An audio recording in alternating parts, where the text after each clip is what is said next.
Halos atakihin sa puso ang binatang si Berilio. Tinanggihan ng nobya sa harap ng maraming tao sa loob ng isang kainan ang alok niyang kasal dito. Marami ang nakakita sa lahat ng mga eksena sa pagitan nila ng mga sandaling iyon. Akala niya sa pelikula lang nangyayari ang ganoon. Naipahaya ng nobya sa harap ng maraming tao dahil ayaw nito ang inaalok na kasal. Ngayon ay sobrang nanliliit siya sa kanyang sarili. Nawala na rin siya ng kumpiyansa at pakiramdam niya ay kabawasan iyon sa kanyang pagkalalaki. Ang iba ay tinatawanan siya at ang iba ay kinakaawaan pa siya. Sa galit niya ay mabilis siyang humakbang palabas ng restaurant at itinapon ang hawak na singsing. Pagtilapon ng kahon ng singsing ay aksidenteng tumama iyon sa ulo ni Daisy. Aray ko naman, hayop. Ano ba yun? Sambit nito sabay hima sa kanyang noo. Pinulot niya ang kahon at binuksan. Nang makitang singsing iyon ay kaagad niyang itinakbo pabalik sa may-ari nito. Ginoo, napakayaman mo naman at itinatapon mo na lang ang ganitong bagay. Gusto mo ba? Sa'yo na lang yan. Talaga po? Walang pag-alinlangan niyang binuksan iyon at isinuot. Hala, para sa akin nga yata ito, Ginoo. Tignan mo naman saktong-sakto. Hinahanap mo ba ang Cinderella na nakawala nito? Ay, ako po yata yon. Tignan mo naman Tuwang-tuwa si Virgilio na tinitigan ang dalagang tila ba walang bihis ng isang linggo at napakarumi na nito. Teka lang, taga saan ka ba at ganyan iyang itsura mo? Sumakay lang po ako ng bus galing sa probinsya, kuya.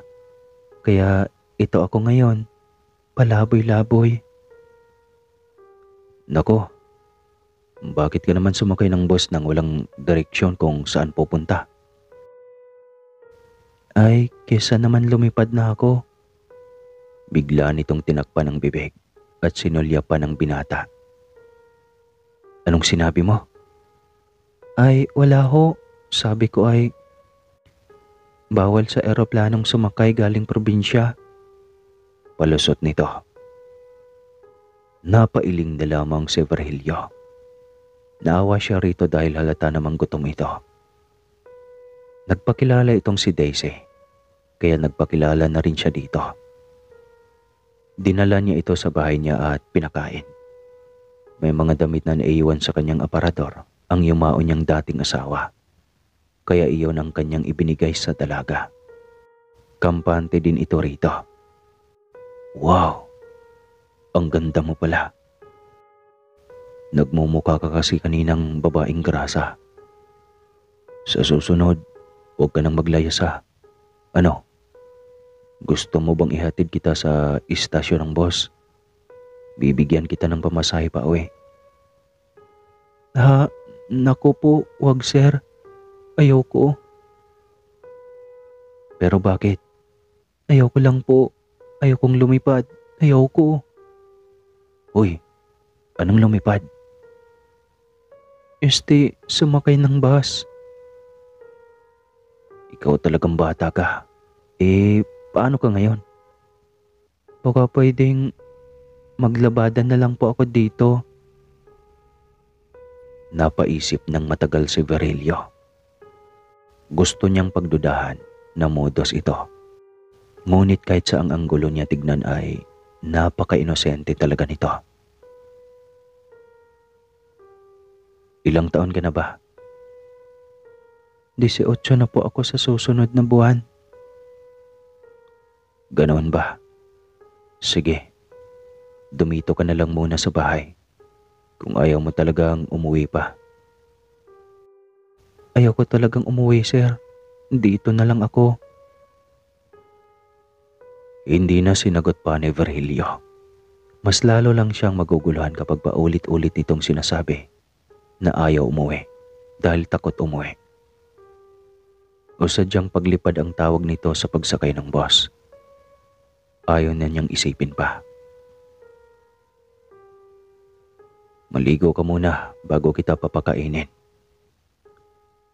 Sige po, sir. Agad niya itong itinuro sa kanyang banyo. Pagkapasok pa lang nito ay lumabas ito kaagad. Bakit na naman?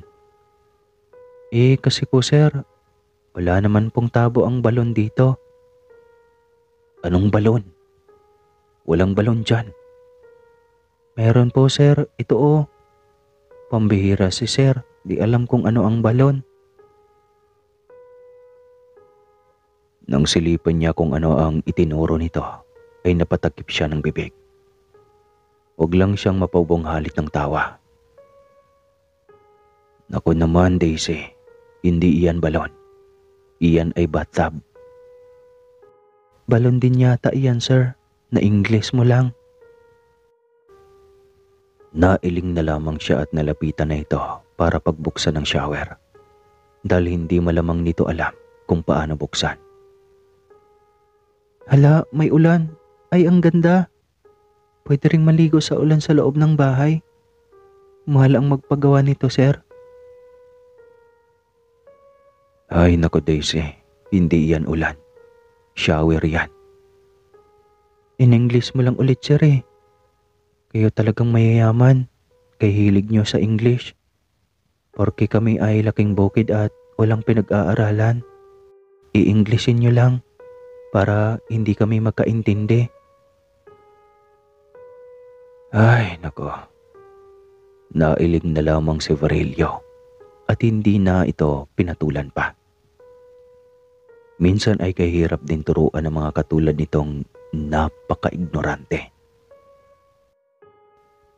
At speaking of ignorante, ngayon pag nakakita ko ng ignorante ay nakakaawang pagtawanan. Lalo nung nakita ko yung viral na video tungkol doon sa elevator. Diba? Alam nyo yon. Balik tayo sa kwento. Ngunit kahit paano ay naaaliw din si Varelio sa dalaga. Talagang nawala lahat ng sakit sa puso niya dahil sa pagiging ignorante ng kaharap. Hinabad nito ang basang damit kaya namilog ang mga mata niya sa gulat. Agad niya itong sinaway upang wag ituloy ang gagawin nitong paghuhubad. Sandali lang Daisy, tinuturuan pa kita. Huwag ka munang maghubad sa harapan ko. Ay, ganun po ba sir? Sige po. Sabik na akong laban itong damit ko. 1 linggo na rin yata akong hindi nakapagbihis. Nako, hindi ka maglalaba dito. Sige na. Siguro naman alam mo na kung paano gamitin lahat ito. Labas na ako. Lumabas siyang butil-butil ang pawis. Ibang perwisyo din ang hatid ng dalaga sa kanya. Subalit aminado siyang natutuwa siya sa pagdating nito. Nawala ang sakit sa puso niya. At tila ba baliwala na lang din sa kanya ang lahat ng sakit na kanyang nararamdaman. Tila walang nangyaring kabiguan sa kanyang buhay. Iyon ay dahil nalibang lang siya sa panauhin niyang dalaga na hindi lang kainosentehan ang taglay. Bagaman, isa itong ignoranting walang alam sa lahat ng bagay. Paglabas nito sa banyo ay bihis na ito. Sakto lang din dito ang damit ng namatay niyang asawa. Halika na Daisy. Sa restaurant na lang kita papakainin. Pinabanda akong magluto para sa'yo. Tuwang-tuwa rin ang dalaga. Muli na naman itong makasakay sa mabango niyang kotse. Pagkadating sa nasabing restaurant, ang sarap ng pagkain dito. Hindi ko pa nakita ito sa tanang buhay ko, sir. Ganon ba? Sige, kumain ka lang. Walang tigil ang pasasalamat nito sa kanya. Panay naman ang titig niya rito. Tila nakakahipnotismo ang kinitong ganda. Ang sarap sa mata at noon lang niya napansin iyon.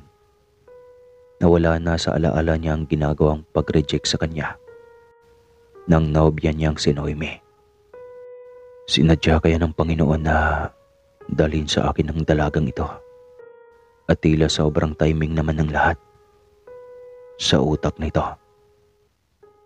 Busog na ako, sir. Virgilio na lang ang itawag mo sa akin, Daisy. Pero sabi po ng lola ko noon, kapag mayaman at may kotse, dapat ang tawag ay boss o di kaya ay sir, kasi matataas sila. Nako, Daisy, huwag mo nang sundin ang lola mo. Sige na, Virgilio na lang. Okay, Virgilio. Sambit nito. Yan, ganyan lang. Masarap sa tenga. Salamat, Virgilio. Walang anuman. Makalipas ang ilang araw, unti-unti na nitong natutunan ang tamang paggamit ng mga makabagong kagamitan. Sanay ito sa mga gawaing bahay, kaya natutuwa si Virgilio dito. Hindi rin mawari ni Virgilio kung bakit nagmamadali lagi siyang umuwi at nais masilayan ang mukha ng dalaga. Pagkaramdam niya ay ito ang kanyang happy pill. At sobrang nag-aalala siya dito nang indahin nito ang bewang nito na masakit raw at tila mapuputol. Baka kasi pinagbag mo ng gusto ang sarili mo. Magpahinga ka rin kasi. Hindi naman po ako napapagod sa mga trabaho dito, sir. Madali lang naman eh. Hindi ko talaga maintindihan. Sobrang sakit talaga. Sarap lagariin. Ipa-check up na kaya kita. Tsaka na lang siguro, sir. Kapag talagang hindi ko na talaga kaya. Hindi na lang din niya iyon pinansin pa. Total ang sabi nito ay kaya naman. Naging abala siya lagi sa trabaho niya sa opisina. Hanggang sa isang hapon ay naalala niyang kaarawan na nga pala ni Daisy. Mabilis siyang tinapos ang lahat ng mga tambak na papeles sa kanyang harapan. Alas 5 ng hapon nang dumating siya sa kanyang bahay. Nadatnan niya ang dalaga na tila wala sa modo. Maligayang kaarawan, Daisy.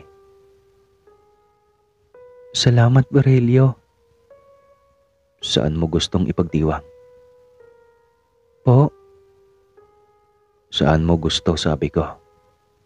Dito na lang o sa restaurant tayo? Nako po, ayokong mag-birthday. Bukod sa magastos ay masakit talaga ang bewang ko. Ganoon ba? E di, dito na lang tayo sa bahay. Ipagluluto kita. Talaga? Ikaw ang magluto para sa akin? Oo naman. Marunong din akong magluto, no? Tuwang-tuwa ang dalaga at sabik na ring matikman ang luto ni Virgilio.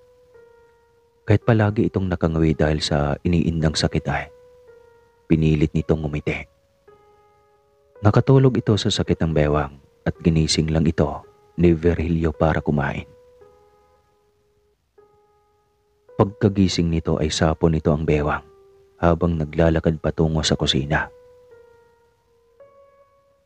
Masakit pa rin ba? Tanong niya rito. Oo eh.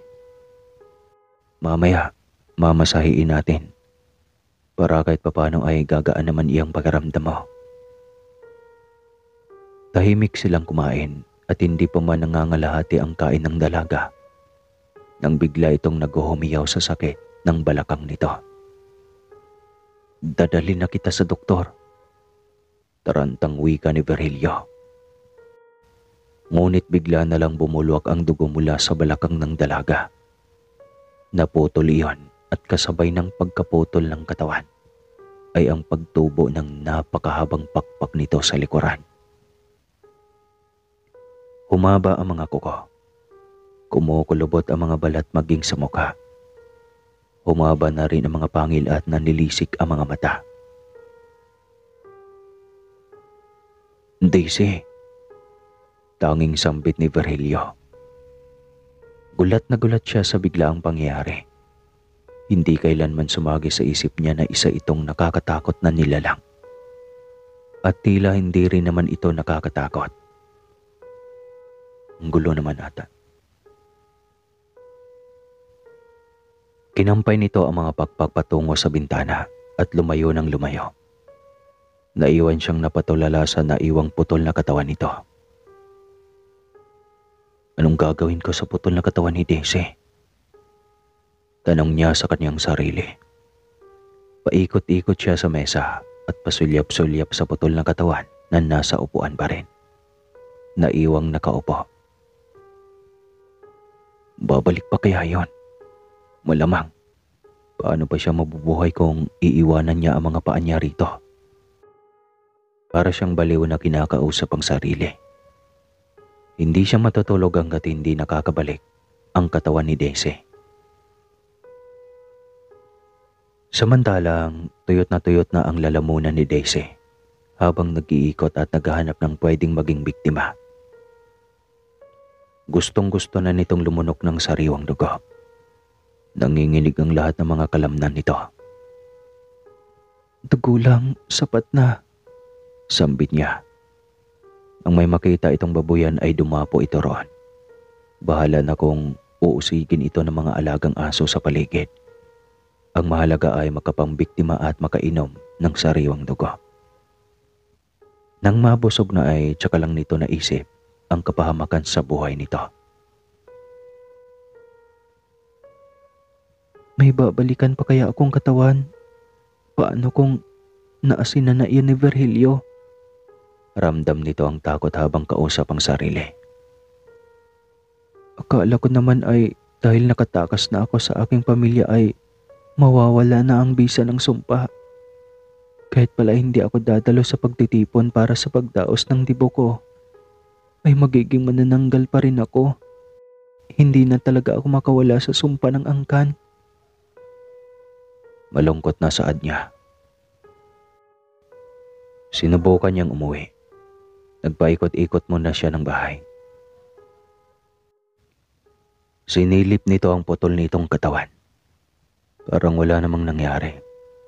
Habang si Virgilio ay hindi nito mamataan. Agad itong pumasok at bumalik sa kanyang katawan. Saktong naging normal itong muli nang lumabas si Virgilio mula sa loob ng kwarto.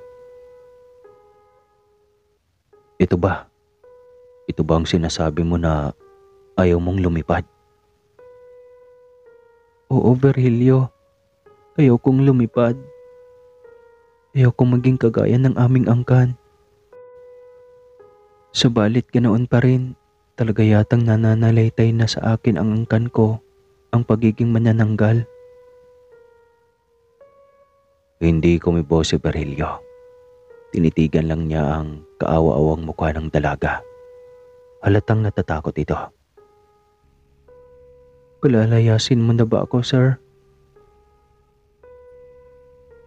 May sinabi ba ako?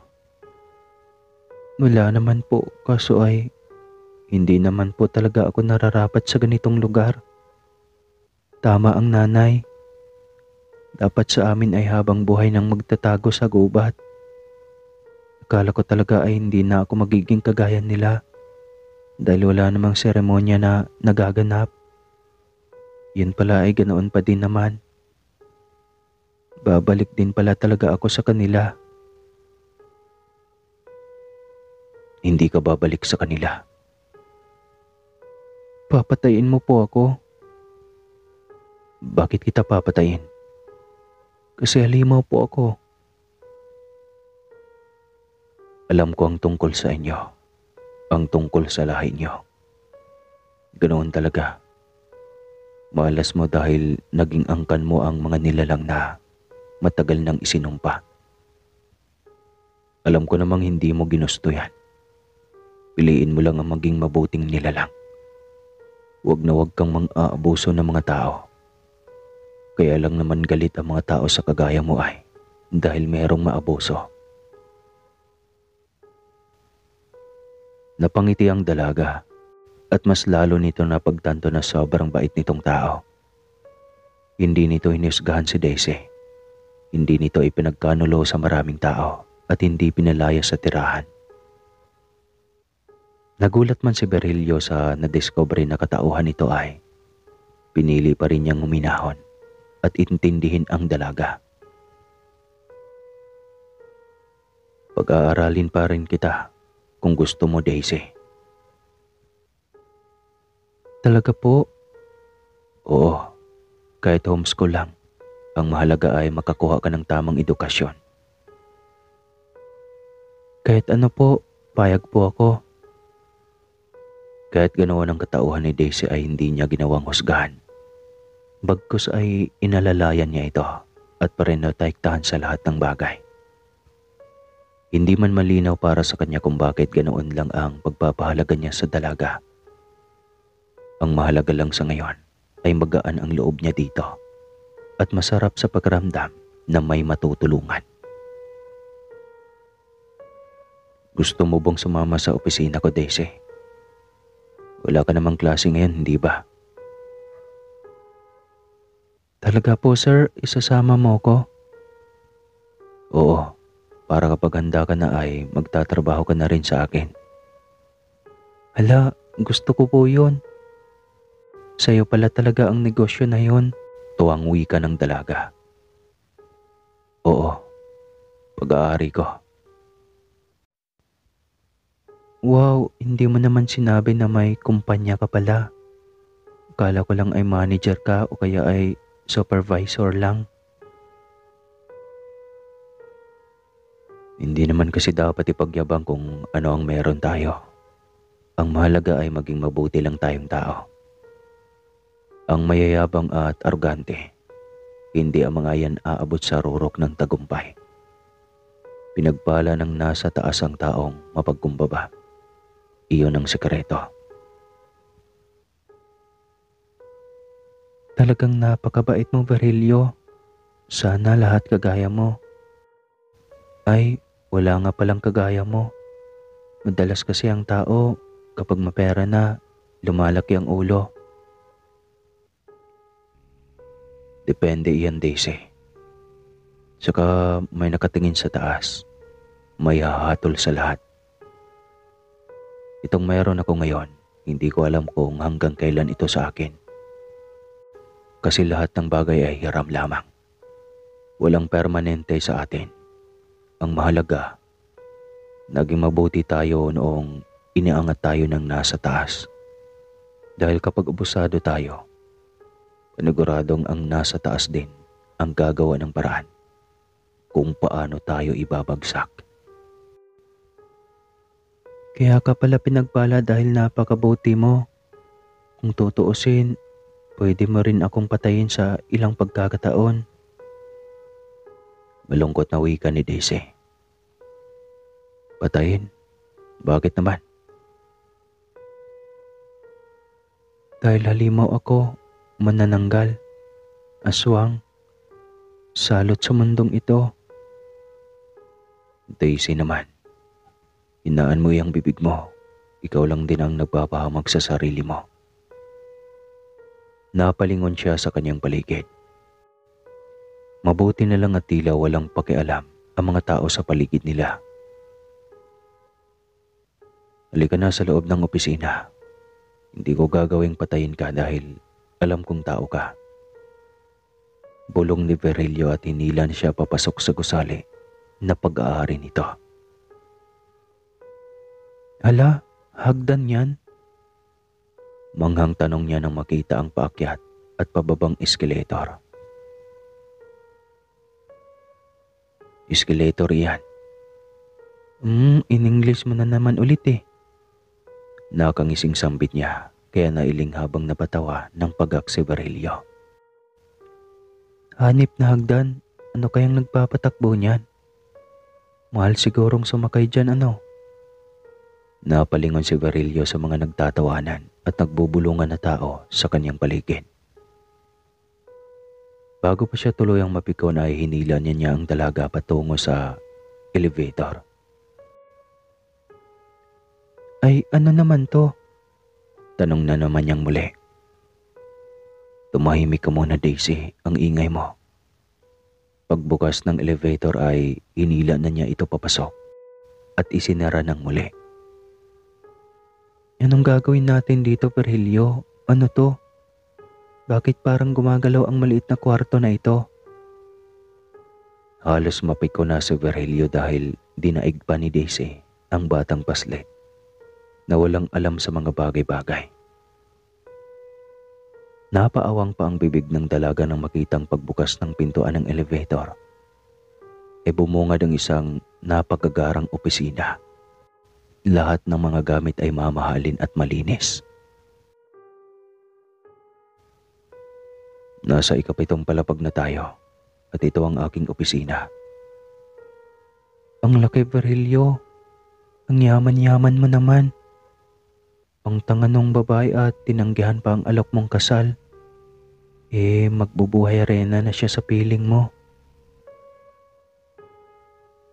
Hindi siyang nakalaan, Daisy. Tsaka mas pinili niya ang sumama sa isa kong tauhan, ang manager sa financing department. Akala kasi niyang mas mapera iyon kaysa sa akin. Ayos lang. Mabuti nga dahil kung nagkataon ay kay malas-malas ko. Sa bagay, hindi rin yata papayag ang nasa taas na mapunta ka sa maling babae. Kay buti-buti mo kaya? Hindi ako ganoon kabuti, Daisy. Nagagalit ako sa mga taon ko kapag may mga palpak. Marami akong kahinaan. Huwag mo akong kilalanin na parang banal. Pasensya na. Iyan kasi ang nakita ko sa iyo, Virgilio. Napangiti ang lalaki at inakay na siya upang paupuin. Saktong pagpasok ng sekretarya ni Virgilio at kitang-kita nito kung paano alalayan ng amo si Daisy. Napatitig ito kay Daisy na may kakaibang damdamin na ipinapahiwatig sa mga mata. Magandang umaga, sir. Nako, naunahan mo pa ako. Ayos lang, Herlin. Ipagtimpla mo na lang kami ng kape. Siya nga pala, si Daisy. Magiging katuwang mo siya sa opisina ko. Mag-aaral din kasi siya kaya bihira lang siya dito. Litanya ni Virgilio. Napaismid ito. At saglit na inirapan si Daisy kaya nagulat ang dalaga sa inasta nito. Halatang mabigat ang dugo ng dalaga sa kanya. Hi, Herlin. Mabait po ako. Pwede tayong maging kaibigan. Saad niya. Muli itong lumingon at inismiran siya. Ngunit mabilis na nagbago ang reaksyon. Ngumiti ito at kumaway sa kanya. Hi. Abay, oo naman. Mabait din naman ako. Saad pa nito. Natutop ni Daisy ang kanyang bibig. Naguluhan siya sa inasta ng kaharap. Ano yun? Parang peke naman. Sa utak niya. Magtitimpla na ako ng kape niyo, Sir Virgilio. Paalam nito. Salamat. Sagot ni Virgilio nang hindi nakatingin. Dahil may pinagkaabalahan itong dokumento sa harap ng mesa nito. Isa siyang CEO ng isang kumpanya na pag-aari ng kanyang yumaong lolo. Isang breweries na 100 siglo ng pinamumunuan ng mga sinaunang angkan. Yumabong ng yumabong hanggang sa mapasakamay na ni Virgilio. At ngayon ay gamay na niya ang pamamalakad sa kanilang kumpanya. Pagkabalik ni Herlin ay may dala na itong 2 tasa ng kape. Iniabot nito ang isa kay Daisy at kay Virgilio naman ang isa. Salamat, Herlin. Saad ni Daisy. Ngunit wala itong tugon. Oo nga pala, Herlin. May meeting ako sa labas mamaya. Baka si Daisy na muna ang isasama ko. Wika ni Virgilio pagkatapos humigop ng kape. Napaismid ito at halatang dismayado na tila ba nagsiselos. Dahil nasasapawan na ni Daisy ang papel nito kay Virgilio.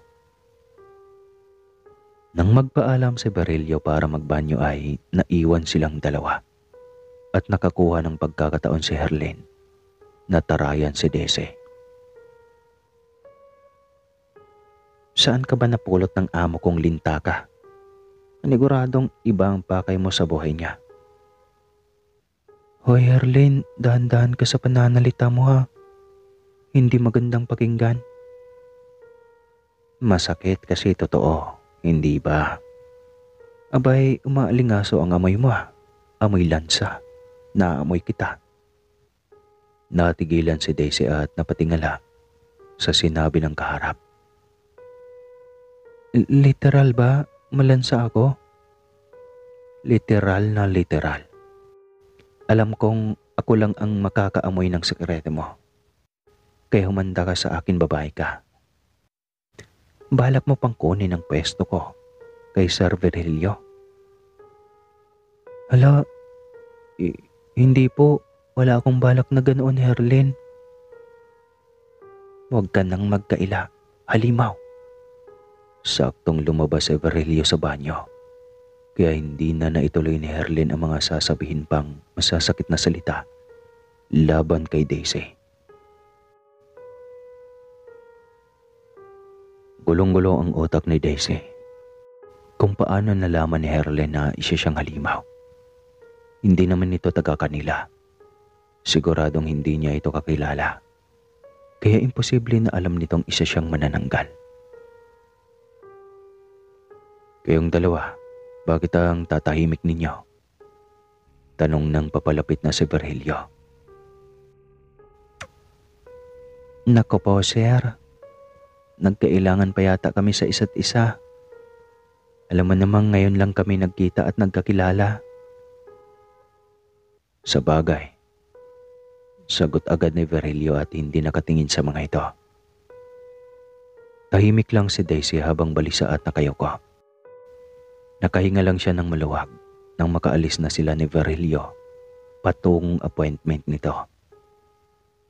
Hapon na nang sila ay makabalik sa gusali. At pagdating nila doon, ay ganoon pa din si Herlin kay Daisy. Kaya pakiramdam ng dalaga ay napakasikip ng kanilang ginagalawan. Kaya nagkunwaray na lang siyang masama ang pakiramdam. Nako, halika. Uuwi na lang tayo na maaga. Nanibago ka yata dito eh. Wika ni Virgilio. Malamang, Virgilio, pero hayaan mo na lang akong umuwing mag-isa. Alam ko naman ang daan pa uwi na eh. Ako hindi pwede. Halika na. Herlin, ikaw nang bahala dito ha. Wika pa nito nang hindi sinusulyapan. Ang sekretarya na noon ay nagkuyom ang mga kamay at madilim ang anyo. Hinayaan mo na lang sana ako, Virgilio. Nakakaya tuloy sa iyo at sa sekretarya mo. Wika ni Daisy nang nasa bahay na nito. Ano ka ba? Tapos ko nang gawin ang mga kailangan kong gawin. Wala kang dapat na ipag-alala. Ano na lang ang sasabihin ni Herlin? Tauhan ko lang si Herlin. Wala siyang pakialam kung ano ang gagawin ko sa buhay. Okay? Magpahinga ka na lang sa kwarto mo. Tawagin na lang kita mamaya para sa hapunan. Pagkawika nito ay iniwan na siya at pumasok na ito sa kwarto nito. Naiwan siyang tahimik na nakasunod ang tingin hanggang sa maisara na ang pintuan ng kwarto nito. Saka na rin siya pumasok at doon na napabuntong hininga ng malalim. Samantalang halos magwala si Herlin nang maiwang mag-isa sa opisina ni Virgilio. Nag-aapoy sa galit at lumabas ng pagiging halimaw. Dahil hindi nito matanggap na maging talunan muli. Sobrang tuwanan nito nang malaman na hiwalay na si Virelio sa nobya. Pagkakataon na sana nito na makalapit sa amo na matagal ng lihim na iniibig. Subalit may bago na namang pumapapel at ramdam nito ang pagiging dihado kay Daisy. Makikita nito ang espesyal na trato ni Virelio kay Daisy na hindi nito nagawa sa ordinaryong babaeng gaya niya. Kaya bigo na naman siyang muli. At katulad pa niyang may dalawang katauhan ang magiging karibal niya sa buhay ni Virelio. Hindi maaari. Akin lang si Virelio. Matagal akong naghintay. Sasabog na ako. Sigaw ni Herlin, kasabay ng pagpalit nito ng anyo. Isa itong uri ng balbal na aswang na madalas ay mga patay na tao ang binibiktima. May angkin din itong pagiging babaylan na pwedeng magwala sa paningin ng tao.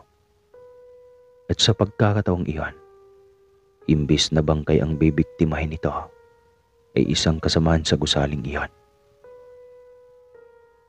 Isang utility na papasok na sana sa banyo ng CEO para maglinis at saktong siya ang bumungad dito. Aswang! Wika pa ng lalaki.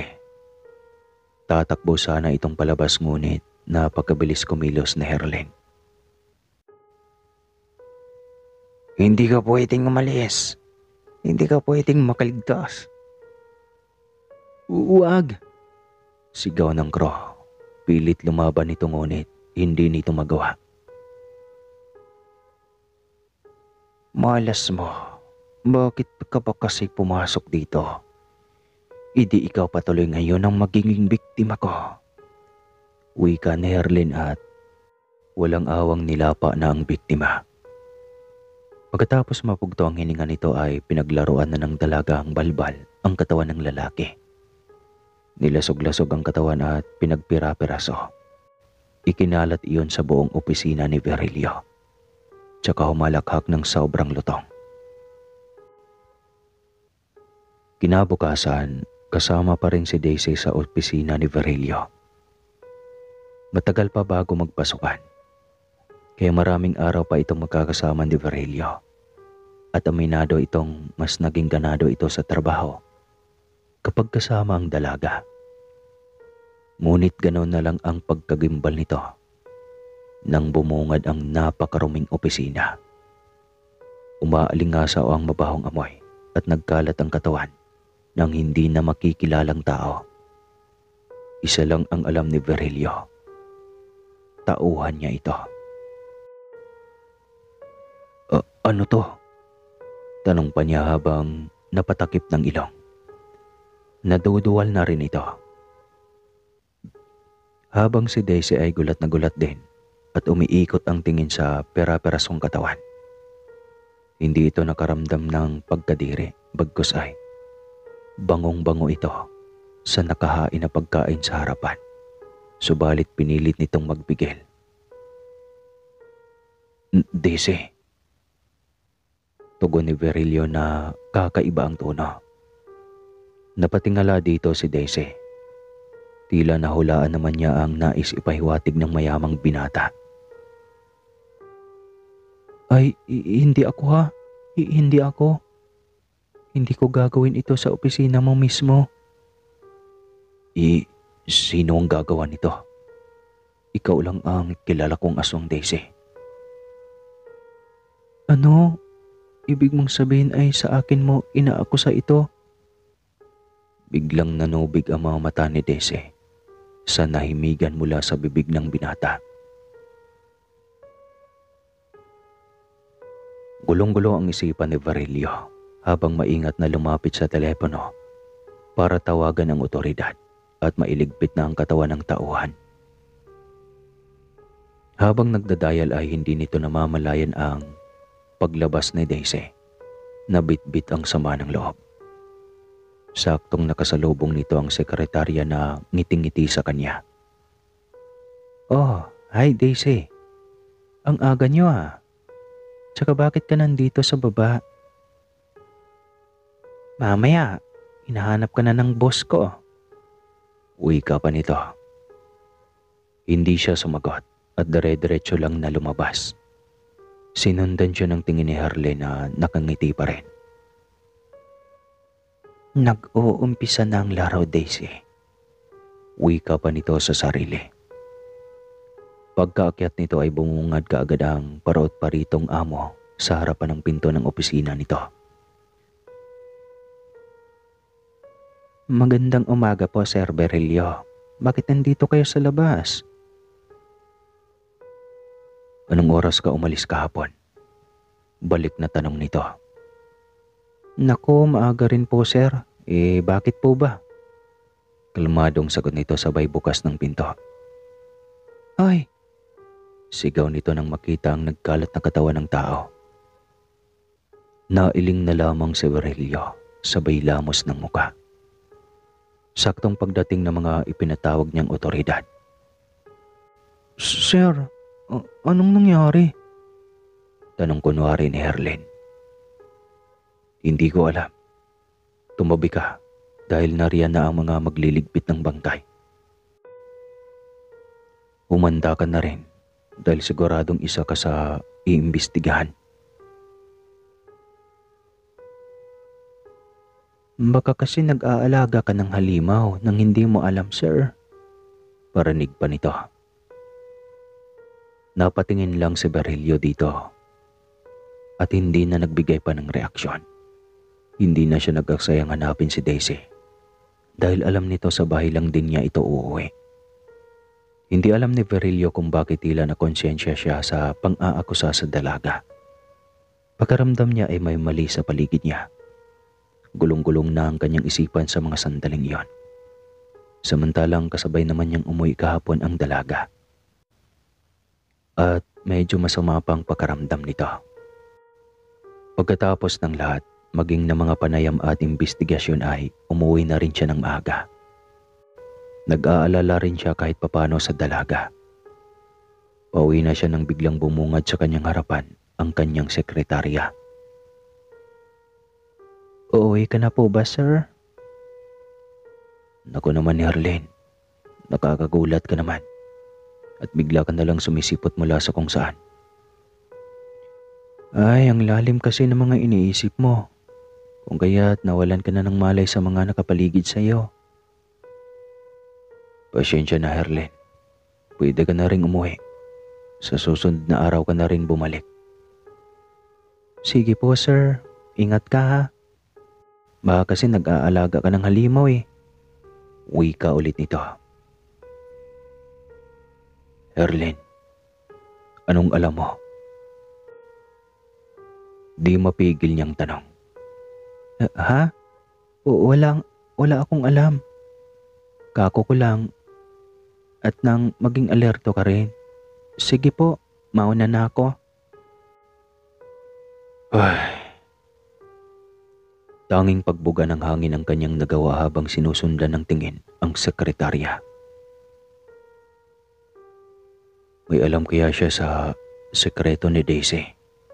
Naguguluhan niyang tanong. Sa dalaga pa rin ang kanyang pag-aalala kahit paduda siya dito na ito ang umatake sa kanyang isang tauhan dahil ito lang ang kilala niyang aswang. Isa pa ay hindi pa ito nangyari sa kanyang gusali kung hindi niya roon dinala sa Daisy. Nanlo mo siya habang iniisip iyon. Sa puso niya ay inosente ang dalaga. Ngunit sa utak niya ay di malayong gagawin iyon ni Daisy. Halos suntukin na niya ang kanyang sarili sa sobrang gulo ng kanyang puso at isipan. Sakay ng kotse ay malalim ang kanyang pag-iisip. Hindi na niya namalayan na nasa harapan na siya ng gate. Kagad siyang gumarahi pagkatapos ay nagmadali ng puntahan ang dalaga. Nasa bintana ito ng kwarto nito at nakatingin sa malayo. Daisy, tawag niya rito. Lumingon ito sa kanya na mugto ang mga mata, kaya sumikip bigla ang kanyang dibdib. Bakit kasi isinilang akong halimaw? Wala na ngang alam sa mga bagay-bagay. May nakakainis pang katauhan. Kaya hindi rin kita masisisi kung sa akin mo ibabato ang karumal-dumal na krimen na iyon. Pero sa maniwala ka at sa hindi, wala pa akong napaslang na tao. Hayop, oo. Meron, kasi iyon lang ang makapagpapuno ng nagugutom kong sikmura, ng nauuhaw kong lalamunan. Pero hindi ko magagawa iyon sa isang tao. Natatakot akong baka ako pa ang unang mapatay ng tao, Virgilio. Iyon ang totoo. Uh, uh. Hindi na nito mapigilan ang paggagulgol. Kaya mas lalong nahabag ang kalooban ng mayamang CEO.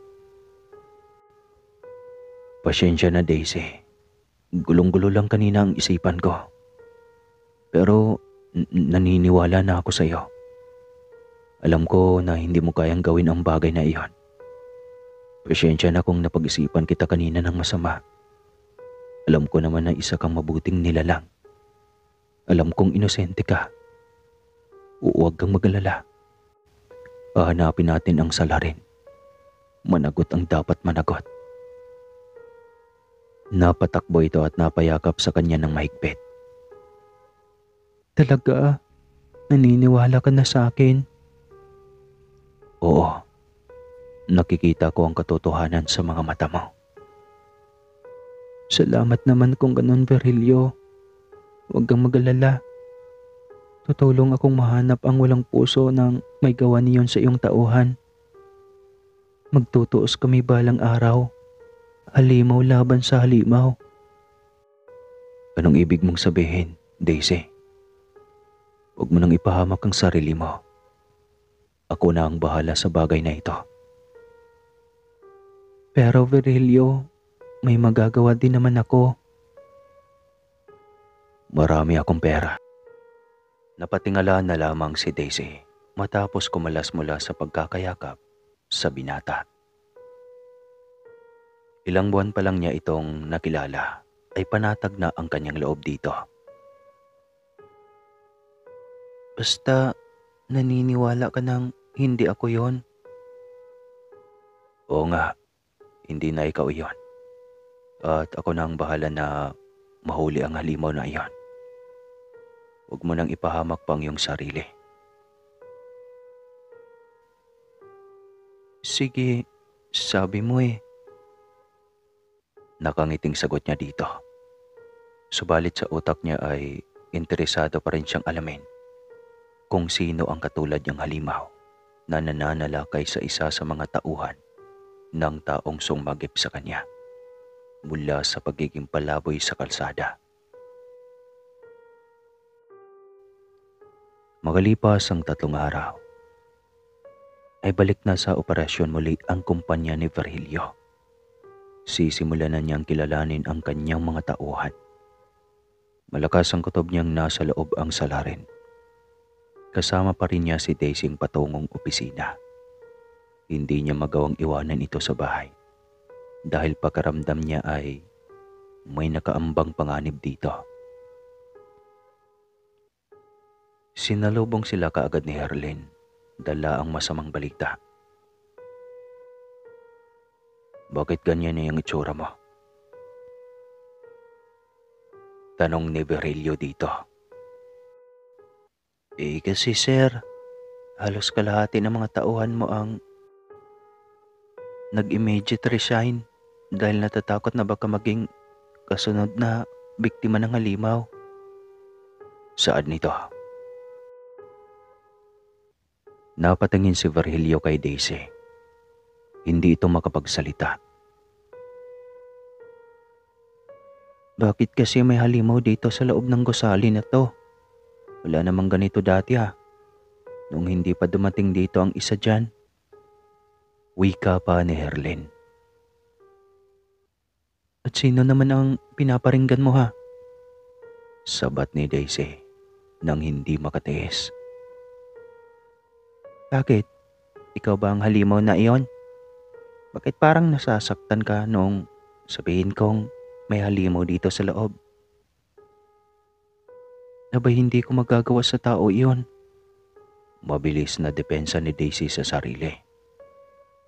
Tumahimik na kayong dalawa.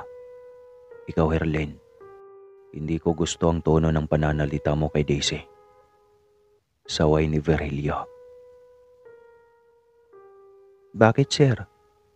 Sinabi ko bang siya ang halimaw? Siya lang itong makariak ng wagas. Sabing tahimik na Herlin. Huwag na huwag mong aawayin si Daisy. Naiintindihan mo. Maotoridad na utos ni Virgilio sa sekretarya. Tahimik na napatingala si Herlin sa CEO at halata ang sakit sa mga mata nito. Nasasaktan itong tila pinaparamdam ni Virgilio na mas mahalaga sa buhay nito si Daisy. Na siyang totoo naman. Mahalaga kay Virgilio si Daisy. Ramdam iyon ng mayamang CEO. Kahit pa sa kabila ng nalaman niyang lihim na katauhan ng dalaga, ay hindi nabawasan ang magandang trato niya rito. Pasensya na po, sir. Nakayuko nitong sabi at lakad takbong tumungo pabalik sa opisina ni Virgilio. Nakasunod lang ang tingin nilang dalawa rito. Pagkatapos ay muli na namang nagkangitian. Bakit? Tanong ni Virgilio. Kasi naman bakit ba mainit ang ulo ni Herlin sa akin? Hindi ko naman siya inaano ha. Hayaan mo na lang yan. Huwag mo nang patulan pa. Halika na dito sa loob. Pagkayaya ay hinawakan na nito si Daisy sa kamay, papasok sa loob. Masama ang titig ni Herlin sa magkahawak kamay nilang dalawa, ngunit hindi nila iyon napansin. Dahil pareho silang nakatingin sa ibang direksyon. Halos lumuwa na ang mga mata ni Herlin sa galit at selos. Herlin, tawag ni Virgilio sa kanyang sekretarya. Bakit po? Tawagan mo ako ng HR. Yung mga nakapending na aplikante, papasukin na lahat. Opo, sir. Tawagan ko na po. Agad itong bumalik sa mesa nito at nag-intercom sa HR department na nasa ikalimang palapag ng gusali. Nakita ni Daisy na malalim ang iniisip ng CEO. At alam niyang dahil iyon sa nangyari na maaaring ikasira sa reputasyon ng kumpanya. Hindi niya matiis ito, kaya lumapit na siya rito. Iniwanan na muna niya ang mga pinapagawa nito sa kanyang pag-aayos ng mga dokumento. Virgilio, tawag niya rito. Oh, bakit? May problema ba? Malaki naman talaga ang problema, hindi ba? Naisip ko lang na baka ako talaga ang malas sa buhay mo. Daisy, ano ba yung mga iniisip mo? Totoo naman.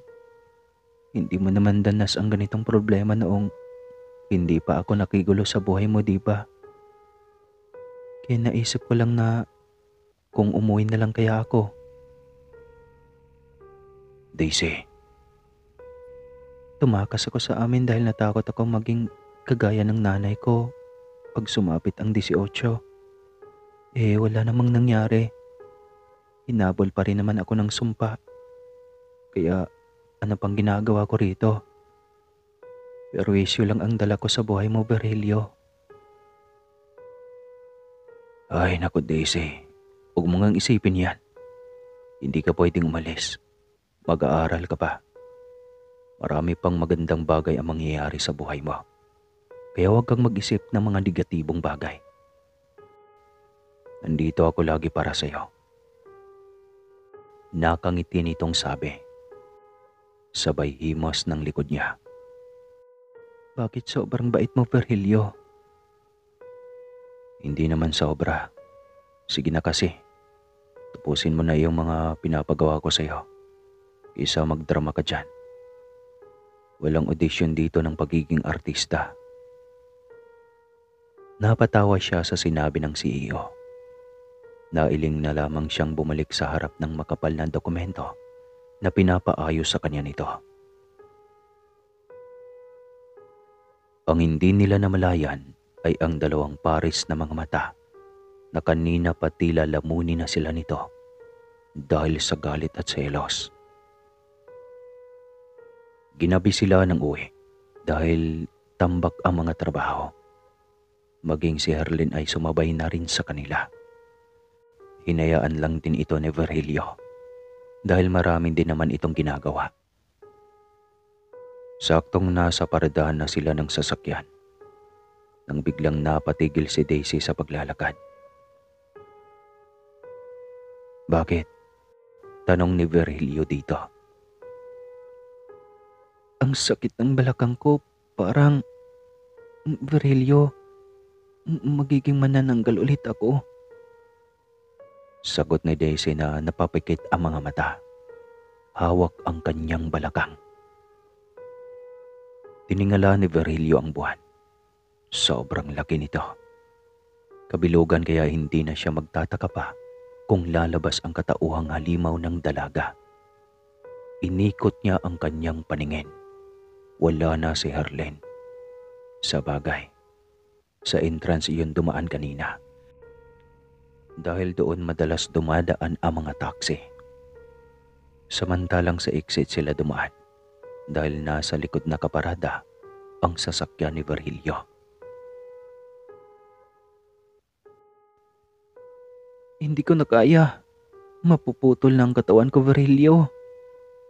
Sigaw niya at kasabay ng paghiyaw nito ay ang pagbulwak ng dugo kasabay ng pagkaputol ng katawan nito at pagtubo ng mga pakpak. Taranta si Virgilio habang nakatingin sa paligid. Takot ito na baka isa sa mga tauhan ang makakita o kahit sino man. At si Daisy na ang mapagbintangan sa nangyari sa loob ng kanyang gusali. Hindi na niya napigil pa ang paglayaw ni Daisy bilang isang manananggal. Wala siyang magawa kundi ang buhati ng putol na katawan nito at isakay sa kotse bago pa may makakitang iba dito at pag-isipan pa ng masama. Hindi siya umuwi at hinihintay na doon ang pagdating ni Daisy. Inaantok at pagod na siya, ngunit kailangan niyang labanan. Gusto niyang gising siya sa pagdating ng dalaga. "Ano na bang nangyayari sa akin? Bakit kailangan kong maghirap at magsakripisyo para sa babaeng iyon?" Inis na tanong niya sa kanyang sarili, na alam niyang siya lang din ang makakasagot. Samantalang, kanina pa paikot-ikot si Daisy para maghanap ng magiging biktima. Marami siyang nadadaan ng mga aso at pusang ligaw, ngunit wala siyang balak na isa sa mga ito ang magiging biktima niya. Hindi niya maintindihan kung ano ang hanap ng kanyang hininga, hanggang sa may narinig siyang humihingi ng saklolo sa isang abandonadong lote.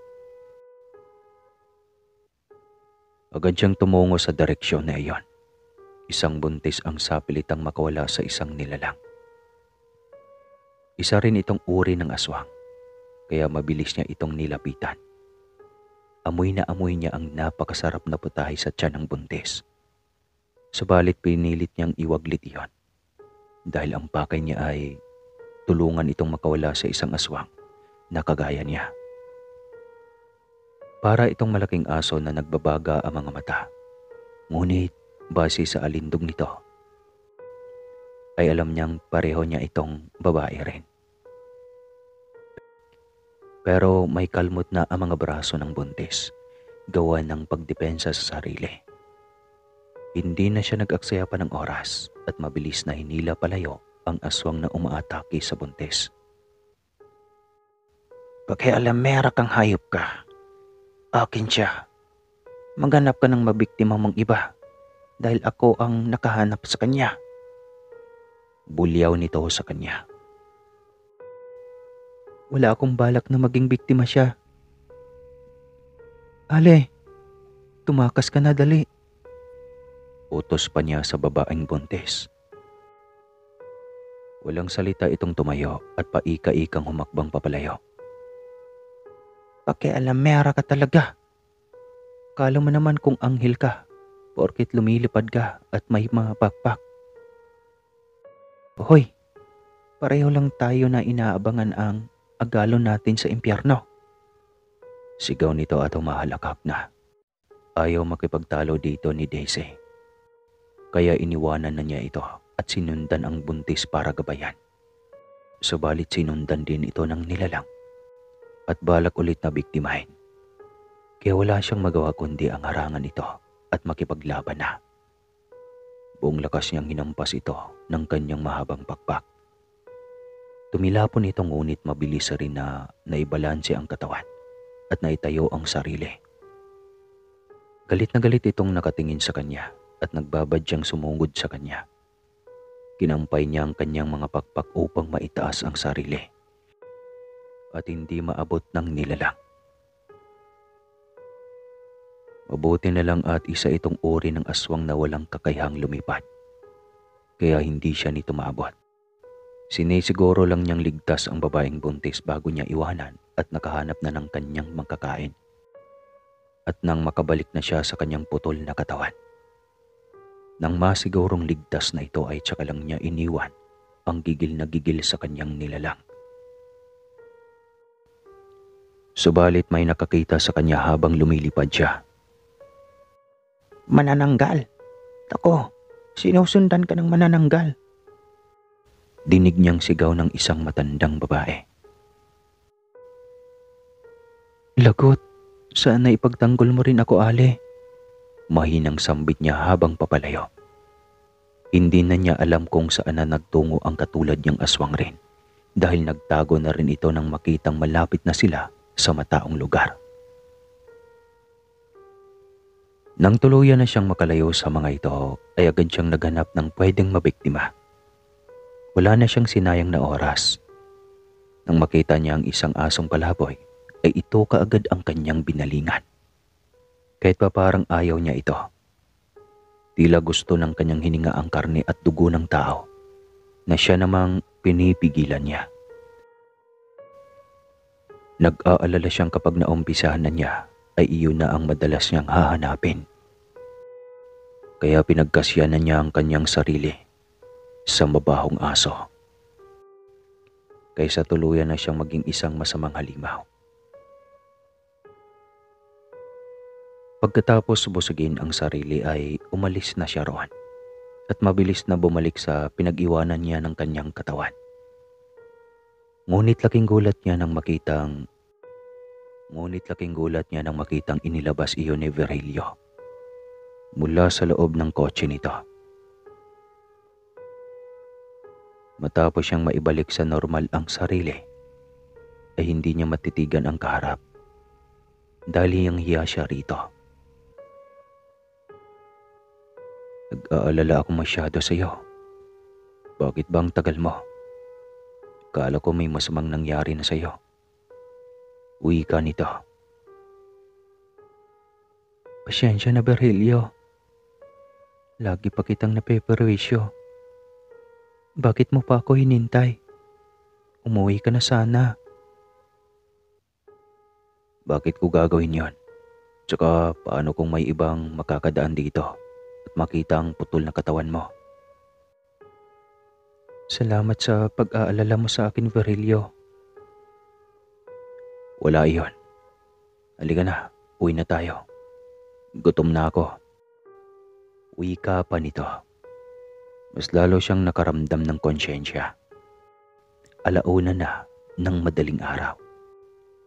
Wala pa itong kain dahil sa paghihintay sa kanya. Virgilio? Bakit? Hayaan mo na lang kaya akong umuwi na lang. Tanggap ko na ito talaga ang buhay ko. Ang isang manananggal na walang ibang ginagawa kundi ang maghanap ng mabiktima. Oras na aatake ang katauhang halimaw ko. Ano ka ba, Daisy? Mag-aaral ka pa. Hindi totoo yung sinasabi mo na iyan na lang ang buhay mo. Marami ka pang marating dahil may pangarap ka sa buhay. Nakakahiya na ng sobra sa'yo. Huwag mo kasing isipin yan. Malaki ang ambag mo sa buhay ko, Daisy. Kung hindi ka naroon noong tinanggihan ako ng aking nobya sa ginawa kong wedding proposal, marahil ay nagbigti na ako. Inaliw mo ako ng mga panahong iyon. Hanggang ngayon ay masaya ako na kasama kita. Kaya huwag mong isipin ang mga negatibong bagay. Napaiyak siya sa sinabi ng binata. Anong swerte niya at dahil lang sa ganong sitwasyon, ay nagkaroon siya ng masarap na buhay. Nang sumunod na buwan ay maaga siyang ginising ni Berylio. Unang araw ng enrollment sa isang eskwelahan at sasamahan siya nitong mag-enroll. Isang accelerated school iyon hanggang sa makapagkolehiyo na siya. Salamat talaga sa pagkakataong ito, Virgilio. Hayaan mo, hindi ko sasayangin ang pagkakataon at tiwalang binigay mo sa akin. Alam ko naman iyon. Ikaw pa ba? Tsaka alam kong matalino ka. Ang bilis mo kayang turuan ng mga bagay-bagay. Salamat talaga, Virgilio. Ano ka ba? Nakailang pasalamat ka na. Napatawa na lamang silang dalawa habang nasa loob ng kotse. Pagkatapos mag-enroll ay diretso na silang namili ng mga school supplies. Tuwang-tuwa si Daisy at halos hindi na mahintay pa ang araw na ng pasukan. Tanghali na sila nang makapasok sa opisina. Masama ang titig ni Herlin sa kanya papasok pa lang ng opisina ni Virgilio. Sir, may meeting sana tayo kanina ng isa sa iyong mga kliyente. Kinansel na ng tao. Kasi naman hindi ka makontak. Nagiging unprofessional ka pagdating sa babaeng iyan. Anong karapatan mong pagsabihan ako ng ganyan, Herlin? Ako ang boss dito. At anumang oras pwede kitang sisantihin at palitan. Hindi mapigil na galit ni Virgilio. Virgilio, uminahon ka. Saway ni Daisy dito. Sorry po, sir. Mahinang sambit ng naiiyak na sekretarya. Napabugan na lamang ng hangin si Virgilio nang may masmasan. Iba na talaga ang dating ni Daisy sa kanyang buhay. Lumalabas na siya sa kanyang balat kapag ito ang inaatake ng kung sino. Bumalik ka na sa pwesto mo, Herlin. Nakapag-usap na kami ng sinasabi mong kliyente at hindi totoo na galit siya dahil maaga kong kinansila ang meeting namin. Personal ko siyang tinawagan. Ayusin mo ang pagsisinungaling mo, Herlin. Nakakahiya ring mabisto. Sermon pa niya dito. Pinamulahan ng mukha ang dalaga dahil sa pagkapahiya. Tahimik itong umalis sa kanilang harapan. Ikaw talaga, Virgilio. Hindi ka naman ganyan dati ah. Tsaka bakit mo pa pinatulan? Napahiya pa tuloy ang tao. Saad ni Daisy. Sinungaling kasi. Mabuti na rin niyang mahiya siya sa kanyang sarili. Naku, awat na, Virgilio. Napangiti lang ito sa kanyang naging reaksyon. Kanya-kanya na silang pananahimik at sinimula na ang kani-kanilang mga trabaho. Samantalang, lihim na nagpupuyo sa galit si Herlin. Dahil sa ginawang iyon ng boss, hindi ito makapag-focus sa trabaho dahil sa galit. Umanda ka, Daisy. Punong-puno na ako sa iyo. Hindi na ako makakapagtimpi pa. Ani nito sa isipan. At hindi na malayan na nakayumos na nito ang isa sa mga importanteng dokumento na kailangang papirmahan kay Virgilio. Galing ito sa financing department. 6:00 na silang lumabas ng opisina. Kanina pa nagpaalam si Herlin na uuwi na at pinayagan naman ito ni Virilio. Ang hindi nila alam ay may masama pala itong bala kay Daisy sa gabing iyon.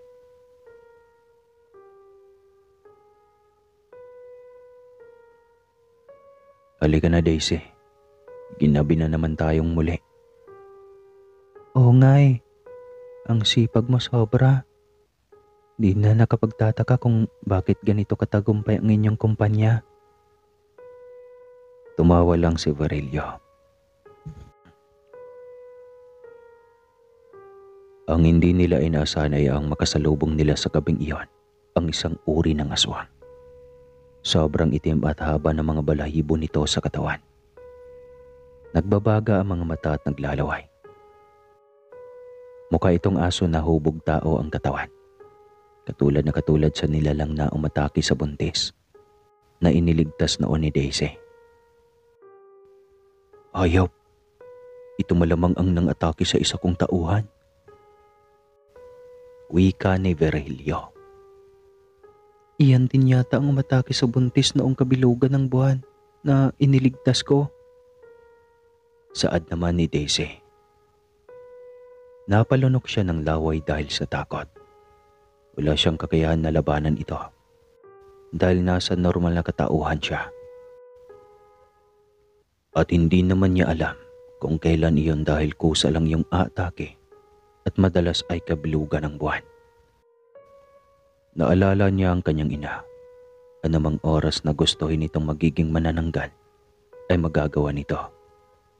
Ngunit may mga sinasambit itong Latin. May kapangyarihan itong itim na hawak na noon pa sana nais ituro sa kanya, ngunit ayaw niya. Nang sapilitan na siya nitong turuan upang daw maging panlaban siya sa huli, mula sa mga katauhan, ay doon na niya ito tinakasan. Ayaw niyang aralin iyon dahil alam niyang masama. Nakikita niya sa kanyang ina na kapag may kalaban ito, ay wala nang sandalan ang galit nito, kundi ang kapangyarihan na itim. At hindi na nagtatagal pa ang buhay ng mga nagiging kalaban ng kanyang ina. Saksi siya sa mga iyon, kaya ayaw niyang matulad dito. Napabalik lang siya sa kanyang ulirat nang biglang magsalita ang nilalang sa kanyang harapan. Ano pang hinihintay mo? Huwag kang magbanal-banalan. Ilabas mo na ang pagiging halimaw mo. Uwi ka pa nito. Kilala mo siya? Sino ka? Tanong ni Virilio dito. Oh, kung ganun ay alam mo na rin ang nakatagong katauhan nito. Bakit? Anong meron sa babaeng ito at binibigyan mo ng kakaibang trato? Tanong pa nito. Kilala ba kita? Tanong ni Virilio. Humalakhak lamang ito habang naglalaway ng malapot. Humakwang ito palapit kay Daisy. Kaya naalarma si Virilio at ang ikinagulat nito ay ang biglang pagtalo nito kay Daisy. Daisy! Sigaw ni Virilio nang makitang pagbagsak ng dalaga na nag-uumiyaw at pinaibabawan ng nilalang. Tarantang inikot ni Virilio ang paningin. May nakita siyang isang malaking paso ng tanim sa gilid. Ngunit alanganin na iyong buhatin para pampukpok sa halimaw. Nakita niyang pinagkakalmot na nito si Daisy. Kaya mabilis siyang lumapit dito at hindi lang nilalang para makalayo kay Daisy. Subalit, napakadulas nito. Kaya ang mahaba at magulong buhok na nito ang kanyang hinawakan at hinila. Dahilan para madala niya ang nanggagalaitin na nilalang. Sinubukan pa nitong lingunin si Virilio. Ngunit hindi na nito magawa dahil nakadistansya at hila-hila ni Virilio ang buhok ng nilalang. Naganap si Daisy ng pwedeng pampukpok sa nilalang. Ang paso na siyang nakita ni Virilio na nakahilira sa gilid ay siya lang ding napansin niya. Mabilis siyang binuhat at itinapon sa mismong ulo ng nilalang. Nabitawan ni Virilio ang buhok nito sa takot na matalisikan ng paso. Alam ni Daisy na nasaktan ito dahil napahiyaw ito nang batuhin niya ng malaking paso ang ulo. Muli siya nitong binalingan. Tumalon itong muli at sa pagkakataong iyon ay nakaiwas siya. Nakakuha ng pagkakataon si Virilio. Nahawakan siya at hinila palayo. "Takbo na, Daisy!" sigaw nito. Tinungon nila ang isang pintuan at doon pumasok para magtago. Nagkataon na sa isang utility room sila nakapasok. Naghanap sila ng pwedeng pandepensa sa sarili. Narinig nila ang mga yabag ng paa ng nilalang na patungo sa kanilang kinaroroonan. Ayos ka lang ba?" tanong ni Virilio sa kanya. "Oo, ayos lang. Pasyensya na, Virilio. Nadadamay ka sa gulo ko. Halatang ako lang naman ang pakay ng nilalang na iyon." Hindi ako papayag na may mangyaring masama sa iyo, Daisy." "Salamat, Virilio. Ang bait mo sa akin. Napakaswerte ko namang manananggal." Nagtawanan pa sila nang biglang sa pilitang buksan ng nilalang ang pinto. Ngunit matibay iyon, kaya mahihirapan itong mabuksan. Nang mapagod ang nilalang sa labas ay bigla itong naging tahimik. Hinayaan iyon ni Virilio. Lumapit siya sa maliit na kristal na bintana at sinilip ang labas. Nasa harap lang ng pintuan ang nilalang. Tila ba naghihintay sa kanilang paglabas. Suminya si Virilio kay Daisy na huwag lumikha ng ingay dahil nasa labas ang nilalang. Umalis si Virilio sa kanyang kinaroroonan at nakamata lang sa nilalang. Matagal bago sila sinukuan ng nilalang. Maghahating gabi na nang makita ni Virilio na umalis na ito sa harap ng pintuan na kanilang kinaroroonan at tumalon sa bintana. "Halika na, Daisy. Wala na siya." "Sigurado ka ba?" "Oo. Tumalon na sa bintana kaya halika na." Hinila siya ni Virilio palabas at patakbo silang pumasok sa elevator. Sa ibaba, agad ang kanilang destinasyon. Pagkalabas sa elevator ay patakbo pa rin silang pumunta sa nakaparadang kotse. Talagang wala na roon ang nilalang. Marahil ay gutom na ito, kaya hindi na makapaghintay. "May katob akong kilala lang natin ang aswang na iyon, Virilio." Wika niya habang umuusad palayo ang sasakyan. "Paano mo nasabi?" "Basta nararamdaman kong tauhan mo lang din yun." "Kung isa man siya sa mga tauhan ko, sisiguradahin kong mananagot siya sa ginawa niyang perwisyo sa kumpanya ko." Galit na wika ni Virilio. Kinabukasan, araw ng linggo. Isang araw na lang ay pasukan na rin ni Daisy, kaya balak ni Virilio na dalhin ang dalaga para mamasyal bago pa maging busy na silang pareho. Ngunit hindi inaasahan ni Daisy na makatagpo niya sa araw na iyon ang ina at ang lalaking katulad din sa kanila na lahing manananggal na matagal nang nanligaw sa kanya. Subalit hindi niya binigyang pansin. Kasi bukod sa bata pa sila noon ay ayaw na ayaw niya ang kanilang katauhan na pagiging aswang. Lalo pa at alam niyang napakabangis na uri ng manananggal ito. "Anak naman, ang tagal naming nag-ikot sa syudad na ito. Saan ka ba nagtago? at kay hirap mong hanapin. Nag-aalalang tanong ng kanyang ina. Nay, pabayaan niyo na po ako dito. Masaya na ako sa buhay ko dito. Bumalik na lang po kayo sa probinsya. Utos niya rito. Hindi, Daisy. Hindi kami aalis dito hanggat hindi ka namin kasama. Delikado ang buhay mo dito sa lungsod. Marami ang tao dito at masasamang tao. Sabat ni Edgar na siyang kasama ng kanyang ina. Alam ko naman ang gagawin ko kaya pwede ba? Pabayaan niyo na ako. Dahil ba sa lalaking iyan, kaya ayaw mo nang bumalik sa probinsya? Tanong pa ni Edgar. Wala kang pakialam sa buhay ko, Edgar. At huwag kang umasa na susunod ako sa utos ng inay. Na ikaw ang maging katipan ko sa huli. Hindi mangyayari yun, Edgar. May sarili akong buhay. Hindi ako papayag na desisyon ng inay ang masunod. Ano ba? Lumayo na nga ako. Iba't niyo pa ako sinundan? Reklamo niyang halos maiyak na. Mabigat ang loob ni Virilio nang marinig iyon.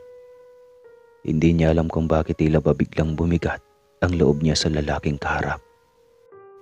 Tila nais na niya ang mga itong ipagtabuyan. Halika na, Virilio. Umuwi na lang tayo. Pero Daisy, nanay mo yan. Ilang buwan kang nawala sa kanila. Marahil, namimiss ka na niya. Hindi, Virilio. Kaya siya nandito dahil 18 na ako.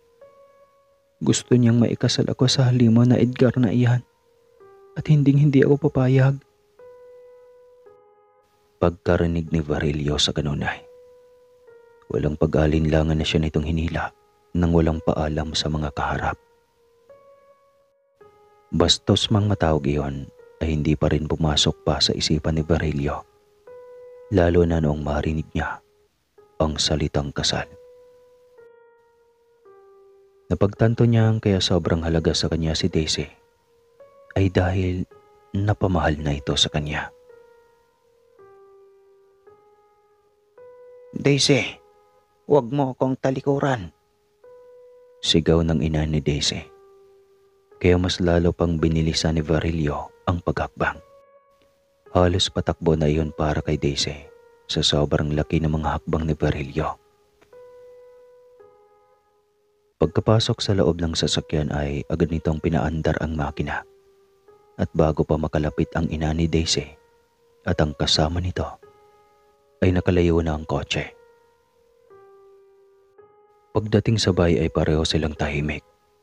Hindi alam ni Daisy kung ano ang sasabihin. Samantalang si Virilio ay nalilito sa kanyang sarili. Gustong-gusto nang ipagtapat ni Virilio sa dalaga ang nararamdaman. Ngunit pinanghihinaan ito ng loob.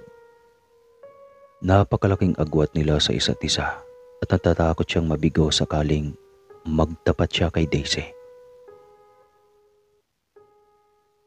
Bakit ang tahimik mo? Kanina ka pa, Virilio. Nagsisisi ka na ba na nakilala mo ko? Hindi maiwasang tanong ni Daisy dito. Hindi, Daisy. Hindi ganon. Naguguluhan lang ako. Dahil ba aswang ako, ang lahi ko? Nagsisisi ka na kinupkup mo ko? Sige, pwede naman akong umalis na lang sa poder mo, Virilio. Hindi, huwag. Huwag mong gagawin yan, Daisy. Talaga, ayaw mo kong umalis? Oo, marami ka pang pangarap na pwedeng maabot, Daisy. Tutulungan kita sa lahat. Ang swerte ko naman talaga sa'yo, Virilio. Maraming salamat ulit. Hindi mapigil ni Daisy ang lumapit at mapayakap sa kaharap. Napahaplos na rin si Virilio sa likod ng dalaga. Napangiti ito ng matamis at tila ayaw ng kumalag mula sa pagkakayakap. Nagkaroon nga siya ng unang asawa noon, ngunit kakaiba pa rin ang nararamdaman niyang saya simula noong dumating sa buhay niya si Daisy. Paano kasi ay ariglong kasal lang din iyon sa una niyang asawa. Dahil parehong mayaman ang kanilang mga angkan, kaya ganoon ang nangyari. Kinasal sila pero pareho nang walang pagmamahal. At dahil may itinatago pala itong kanser, hindi rin ito nagtagal pa sa piling ni Virilio. Ni hindi man lang sila nagkaroon ng anak. Tuparin mo ang lahat ng mga pangarap mo sa buhay, Daisy. Nandito lang ako para sa iyo. Handa akong protektahan ka sa lahat ng pagkakataon. Gumawa ka ng sarili mong kumpanya. Paggawaan ng kape at ibibigay natin sa lahat ng nakikinig ngayon. Di joke lang, di kasama yon. Wika ni Virilio habang yakap pa rin ang dalaga. Bakit ba ang bait-bait mo sa akin? Kahit alam mo na isa akong halimaw, isa akong aswang.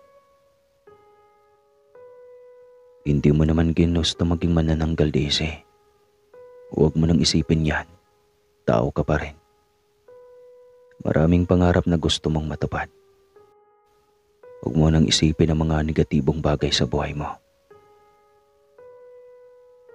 Ang swerte ko at ikaw ang nakakupkup sa akin, Virilio. Napangiti si Virilio sa sinabing iyon ni Daisy. Para siyang bumalik sa pagiging binatang unang tumibok ang puso para sa isang dalaga. Napagtanto niyang mahal nga niya ang dalaga ng sobra sa kabila ng pagiging manananggal nito. O, halika na sa kusina. Kanina pa ako gutom.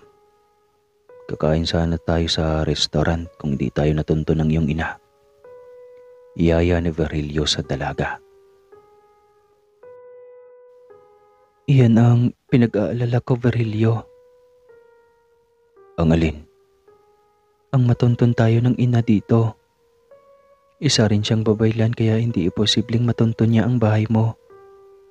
Kahit sa pang-amoy ay kayang-kaya niya tayong sundan. Biglang kinabahan si Virilio. Paano kung sapilitang kunin si Daisy sa kanyang bahay? Iyon kaagad ang pumasok sa kanyang isipan. Daisy, ano bang kahinaan ninyong mga manananggal? Tsaka paano kung mapatay ko ang nanay mo? Mapatawad mo pa kaya ako? Kasi ipaglaban kita, Daisy. Hindi ako papayag na kukunin ka niya at sapilitang dalhin para ipakasal sa halimaw na iyon. Hindi nakakibaw si Daisy.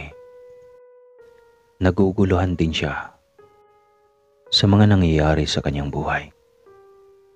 Nag-aalala rin siyang baka dahil sa kanya ay may isang taong mapapahamak at yun ay si Virilio na walang ibang ginawa kundi ang sagipin siya.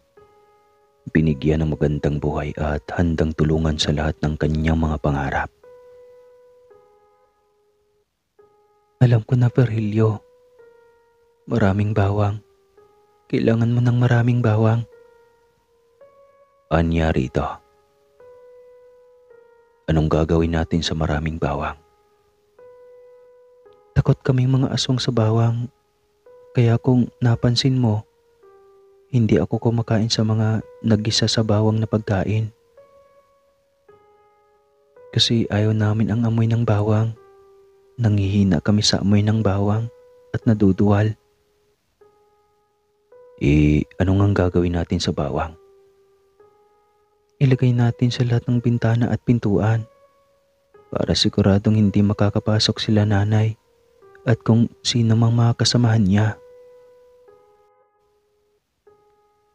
Sigurado ka? Paano ikaw?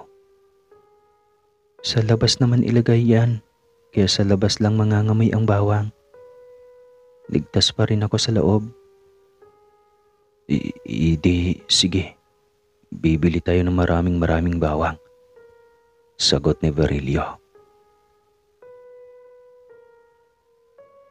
Pagkatapos nilang kumain ay iyon kaagad ang kanilang nilakad. Hindi rin sila nagtagal sa palengke at bumalik na kaagad upang bago pa man magdilim ay nalagyan na nila ng maraming bawang ang paligid ng bahay at lahat ng mga bintana na pwedeng daanan ng isang aswang.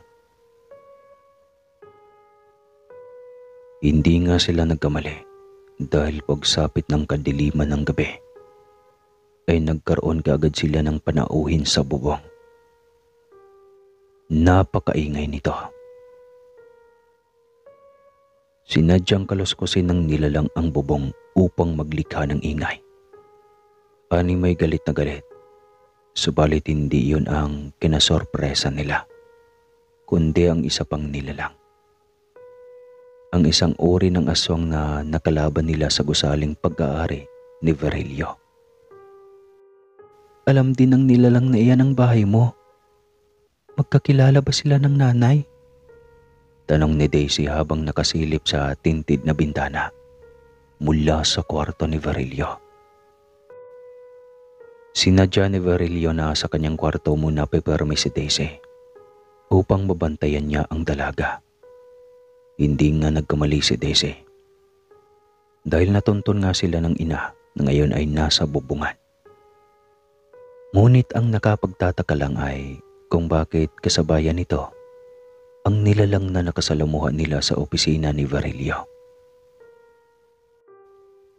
Nataranta si Daisy nang biglang banggain ang kristal na bintana sa kanyang kinaroroonan na natatakpan ng kurtina. Mabuti na lang at gawa iyon sa fiber, kaya nakailang bangga na ang nilalang na pilit basagin ang bintana ay hindi nito magawa. Virilio, paano kung mabasag ng nilalang na iyan ang bintana? Tsaka, hindi ba yan ang hina sa bawang? Unfair naman yata. Hindi tayo sigurado. Biglang natahimik ng matagal, kaya muling hinawi ni Daisy ang kortina para silipin ang nasa labas. Mahinang humahakbang palayo ang nilalang. Saka lang nabaling ulit ang kanilang atensyon sa nasa bubong ng bahay.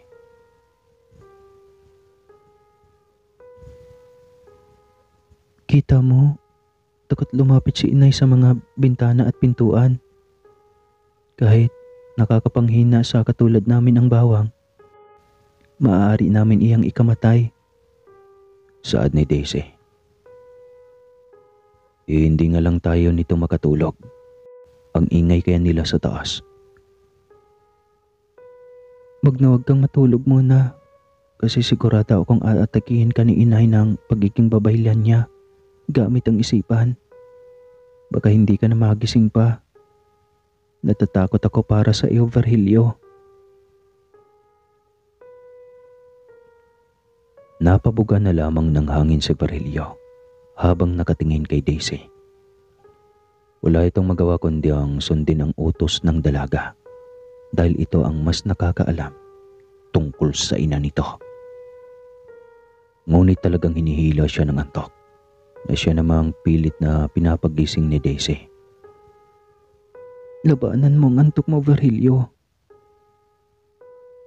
Hindi ko rin alam kung bakit parang hinihila talaga ako ng antok eh. Kaya ka naman makipagpuyatan kahit magdabagan.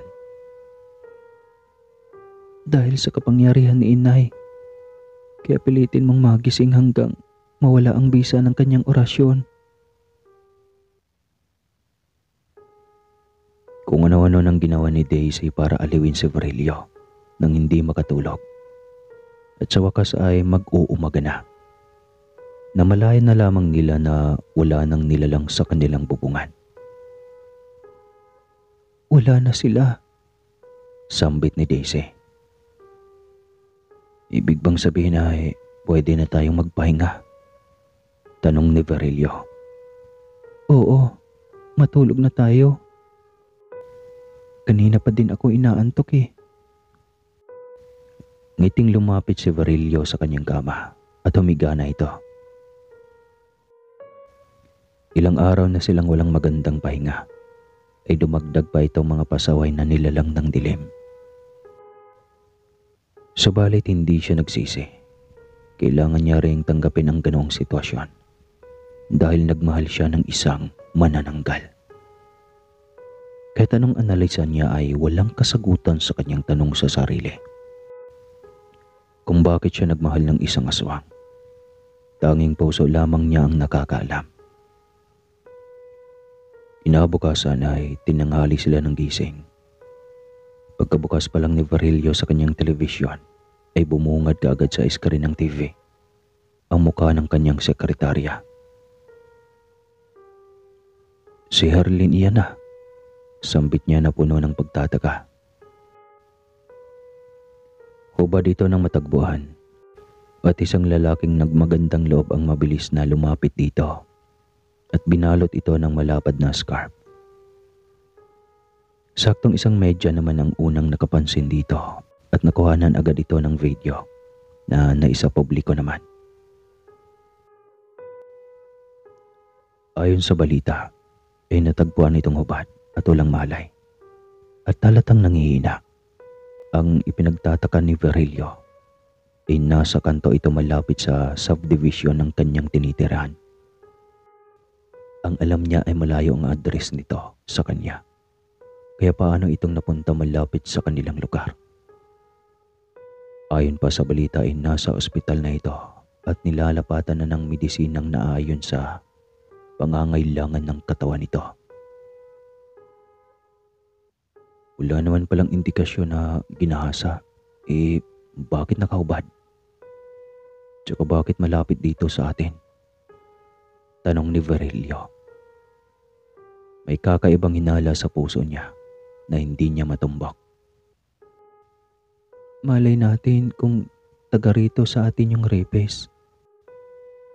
Kaso nagkataon na may dumaan na otoridad kaya tumakas at iniwan ang katawan ni Herlin. Kawawa naman si Herlin. Sagot ni Daisy. Hindi kumibo si Virilio. Parang ayaw makimbinsi ang kanyang utak nito. Subalit hindi na rin niya iyon pinansin pa. Simula na ng pasukan at masaya si Daisy dahil mag-uumpisa na ang kanyang pangarap. Sa pangalawang araw na siya nakapasok dahil nga sa nangyari sa kanila. Matid sundo rin siya ni Virilio dahil ayaw nitong mag-commute siya. Dahil nga sobrang delikado. Isa pa ay nais laging masiguro nito na ligtas siyang makakauwi. Araw ng Sabado kaya walang pasok. Ang kanyang destinasyon ay sa opisina na naman ni Virilio. Akala ko wala ka na sa buhay ng boss ko.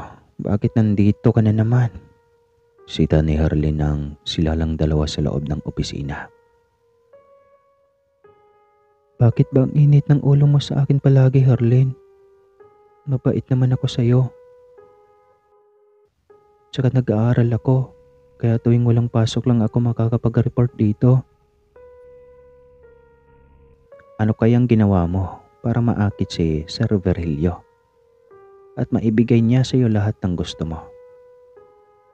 Alam ko na. Siyempre, kalandian mo, di ba?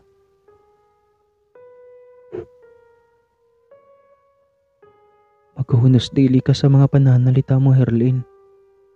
Pumapatol ako sa mga kagaya mo kapag napuno na ang tenga ko. Sige, ilabas mo yung tapang mo. Wala ka talagang kadala-dala, no, Herlin? Kulang pa ba yung pagkakataon kamuntikan ka ng maghahasa? Hindi ito umimik bagkus ay tinitigan siya nito ng masama. Tinalikuran siya nito at walang imik na bumalik sa mesa nito. Napakunot ang noo ni Daisy sa inasta ng sekretarya. Noon pa ito naging werdo, ngunit hindi pa rin siya masanay-sanay sa pagiging misteryosa ng dalaga. Lagi niya itong nahuhuli na nakatitig ng masama sa kanya, ngunit hindi na rin niya pinapansin. Lumipas ang ilang taon at buwan. Hindi na namalayan ni Daisy na malapit na niyang malampasan ang kanyang pag-aaral at magkukulahiyo na. Tuwang-tuwa sa kanya si Barilio dahil nakikita nito kung paano siya nagsusumikap. Maabot lang ang kanyang pangarap. Mahabang panahon na rin at tila pinapabayaan na lang din siya ng kanyang ina. Hindi na ito nagpaparamdam. Bukod sa nilalang na nakasagupan nila sa opisina ni Barilio, paminsan-minsan pa rin itong nambubulhabog sa kanilang tulog. Paikot-ikot sa malaking bahay subalit, alam naman nilang hindi nito kayang pumasok sa loob, kaya hinahayaan lang nila ito. Makalipas ang ilan pang mga taon, tuluyan na ngang nakapagtapos ng kolehiyo si Daisy. Tuwang-tuwa siya nang matapos bumaba ng entablado, dalang diplomang simbolo ng kanyang karangalan. Ngunit hindi pa man siya tuluyang nakalapit kay Barilio nang salubungin siya ng isa sa kanyang mga kaklaseng lalaki. Congrats sa atin, Daisy. Kahit kuya at ate na tayo ng ating mga kaklase, hindi ito naging hadlang upang makapagtapos tayo ng kolehiyo. Wika nito. Oo, Hans. Kaya congratulations sa atin. Nakakangising sagot niya at nakipagkamay na dito. Kita lahat iyon ni Barilio na siyang ikinaselos nito. Naaliw na si Daisy sa pakikipagkwentuhan sa kaklase, kaya nawala sa isip nito si Barilio. Hindi matiis ni Barilio na tignan ang dalaga sa unang pagkakataon na may ibang kausap na lalaki at kitang tuwa sa mukha nito. Kaya nagdesisyon na itong sa kotse na hintayin ang dalaga. Huli na nang mapansin ni Daisy na wala na ito sa kinaroroonan nito. Mabilis ang mga hakbang niya na hinanap si Barilio at una niyang naisip sa paradahan ng kotse. Hindi nga siya nagkamali dahil naroon nga ito. Seryosong nakatingin sa malayo. Kinatok niya ang bintana ng kotse, kaya tumingala ito sa kanya ng walang emosyon. Bakit mo ba ako iniwanan doon? Tsaka hindi mo man lang ba ako babatiin? Tanong niya rito. Bumuga ito ng hangin bago nagsalita.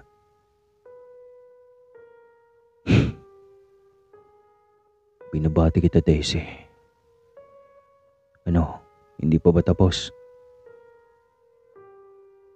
Ay naku, pwede na tayong umuwi na. Nasa akin naman na ang diploma. Wika niya sabay ikot sa kabila. Matapos buksan ay pumasok na kaagad siya at umupo roon.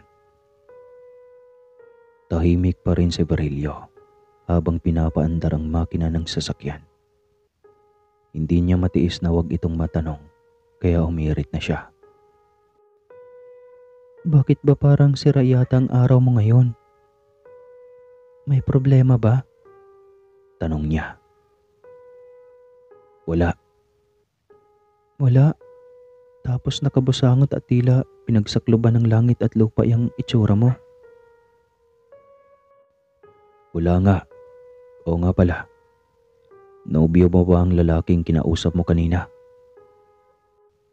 Ayun. Nagsiselos ka sa kaklase ko, Barilio. Bakit ako magsiselos? Anong karapatan ko? Bakit? Wala ba? Wala lang ba ako sa buhay mo, Barilio? Sa ilang taon na magkasama tayo sa iisang bubong at halos inako mo na lahat ng obligasyon mo sa akin. Sabihin mo, ano ba ang turing mo sa akin? Kapatid lang ba? Napatigil si Barilio sa pagmamaneho. Itinabi niya sa gilid ng kalsada ang minamanehong kotse at tinignan ng matagal ang dalaga. Iyon bang pakiramdam mo? Tanong ni Barilio sa kanya. Hindi. Dahil nakikita ko sa mga mata mo ang pagmamahal mo sa akin, ang pagnanasa mo sa akin. Sagutin mo ako, Virgilio. Mali lang ba ako? Masyado lang ba akong nag-i-expect ng sobra? Matagal na nakipagtitigan si Virilio sa kanya. Hanggang sa hindi na nila namalayan ang paglapat ng kanilang mga labi. Nang mailayo na ni Virilio ang sarili ay napangiti ito.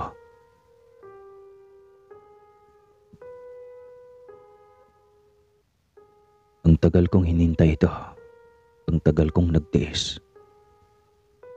Dahil natakot akong baka kapag nalaman mong may pagnanasa at pag-ibig ako sa iyo, ay bigla ka nalang lilisan sa pamamahay ko.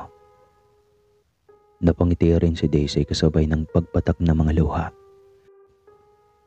Ikaw lang ang nag-iisang tao na nagbigay ng halaga sa isang katulad ko na may nakakatakot na katauhan.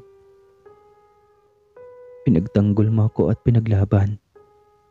Kaya sinong babaeng hindi mahuhulog ang loob sa isang katulad mo? Kahit halimaw ang isa kong katauhan ay, taglay ko rin naman ang puso ng isang tao na may karupukan. Mahabang litanya ni Daisy. Napayakap muli na mahigpit si Virilio sa dalaga. Pareho silang naging emosyonal sa mga sandaling iyon. Nag-uumapaw na tuwa. Age doesn't matter naman ayon sa kasabihan ng halos karamihan. Lalo na kung ang jowa mo ay afam, tapos ikaw ay teenager pa lang, alright. Kaya alam nilang mas mamahalin pa nila ang isa't isa sa pagdaan ng mga araw, buwan at taon, maging siglo. Grabe. Agad na ipinakilala ni Virilio si Daisy sa kanyang kumpanya. Hindi lang nobya kundi fiancé. Dahil napag-usapan na nilang magpakasal sa huwes sa lalong madaling panahon. At kapag naipakilala na siya sa mga magulang ni Daisy, ay magpapakasal na sila ng bongga sa simbahan. Yun ay kung pwede sa simbahan si Daisy. Hindi na makapaghintay pa si Virilio na gawing may bahay ang matagal ng pangarap na si Daisy. Nang malaman ito ni Herlin ay mas lalong nag-uumapaw ang galit at selos nito kay Daisy. Hindi na ito nakapagtimpi pa, kaya ng araw ding iyon ay gumawa ito ng paraan upang mailayo kay Virilio si Daisy. Sir Virilio, may meeting po kayo ni Mr. Ang mamayang 5 p.m. Ito lang daw kasi ang bakanting oras niya, kaya sana daw ay mapagbigyan ninyo. Imporma nito sa amo. Ito din ang sinabi nito kay Mr. Ang, na itong oras lang bakante ang amo. Kaya napapayag nito ang matanda. Bakit naman yata alanganing oras pa? Isang oras na lang uwian na. Nako, ewan ko po sir. Pero sayang naman kung tanggihan mo yon. Malaking kliyente natin iyon. Walang nagawa sa Virilio kundi ang mapabuga ng hangin at pumayag na rin. Sige, sabihin mo darating ako. Malawak ang ngiti ng sekretarya nang pumayag si Virilio na makipag-meeting sa isang kliyente. Ibig sabihin ay maiiwan si Daisy sa opisina nito ng mag-isa. Magagawa na nito ang masamang plano sa dalaga. Hintayin mo lang ako dito, mahal. Huwag kang alis hanggat hindi pa ako dumarating. Oo, mahal. Maghihintay ako. Sagot ni Daisy.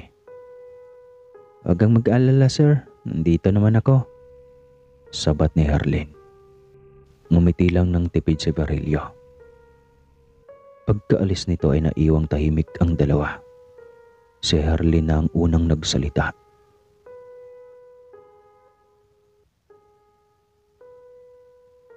Magpahinga ka na lang muna sa Private room ni Sir Virgilio, Daisy. Halatang pagod ka na eh. Gabi-gabi yata kayong naglalaro ng apoy ni Sir. Kunwari ay biro nito.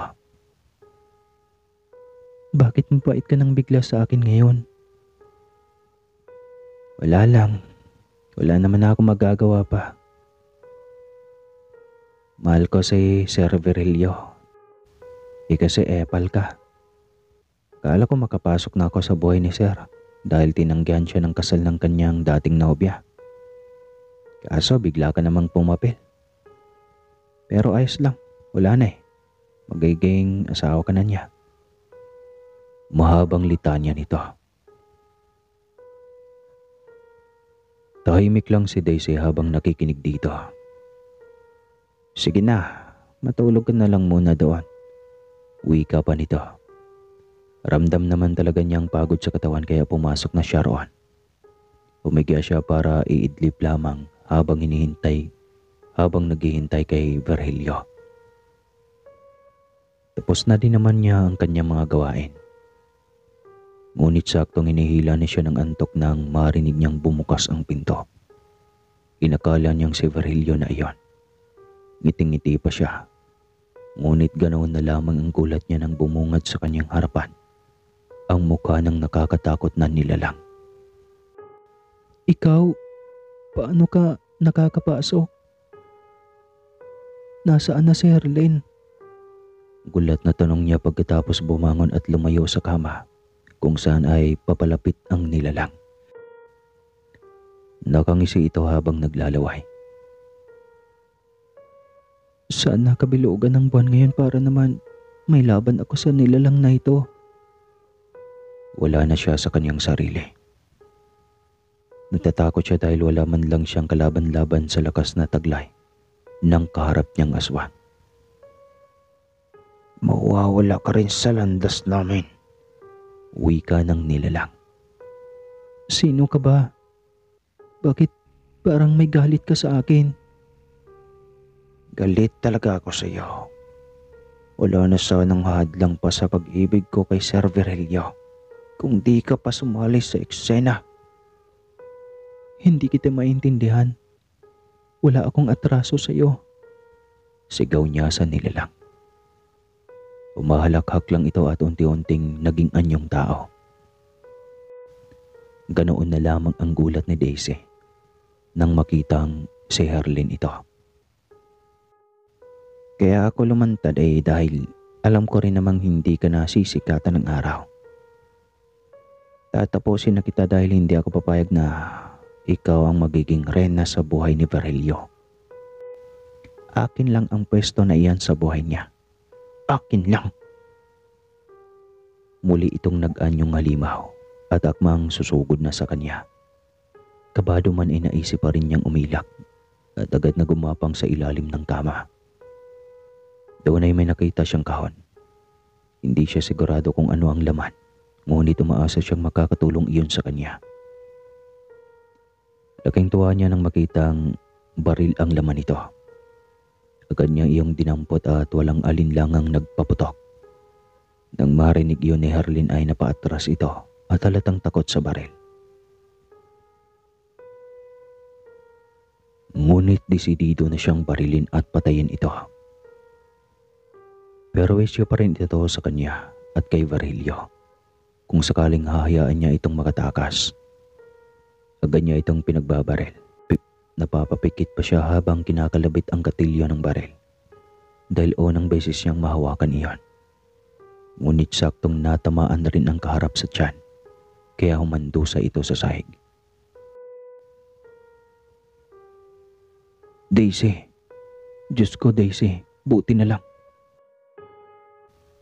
Umaagos ang kanyang mga luha habang lumilingon kay Virgilio. Napatay ko yata si Herlin.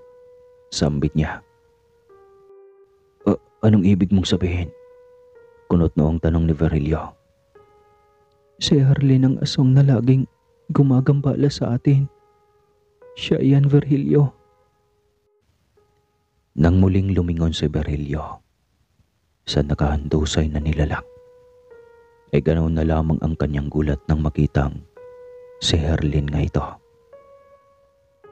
Doon ay kwento ni Daisy lahat ang matagal ng pag-ibig ni Herlin kay Virilio na matagal nang itinatago. At kung paano ito nagalit at nagselo sa pagdating ni Daisy sa buhay ng CEO. Nailing na lamang si Virilio. Mabuti na lang at naidepensa ni Daisy ang sarili. Kung may nangyaring masama sa kanyang nobya ay tiyak na hindi niya mapatawad ang kanyang sarili. Ngayon ay napagtanto niyang kaya ito nagtagpo ang malapit sa kanyang village ay dahil ito ang nagtangkang nilalang na makapasok sa kanyang malaking bahay. Ngunit dahil sa maraming bawang na nakapaligid ay hindi ito nagtagumpay nang papasok ang bahay. Gamit ang kapangyarihan at pera na mayroon siya ay nailihim lahat ng nangyari kay Herlin. Walang lumabas sa media na balita. Binayaran lahat iyon ni Virilio. Matapos maisikaso ang bangkay ni Herlin ay agad na inisikaso ng dalawa ang kanilang kasal. At tungkol naman sa magulang ni Daisy ay natanggap naman ito ang kanyang bagong kapalaran. Masayang nagsama bilang mag-asawang dalawa at naghihintay kung kailan biyayaan ng anak. Ang siyang magmumana sa lahat ng yaman at ari-arian ni Virilio. At dahil naikasal na sila ay siyempre matik na agad yon. Dugdug aana ka agad. Parang giyera ba? Hanggang dito na lang ang kwentong ito kasi meron nang nakasulat na wakas.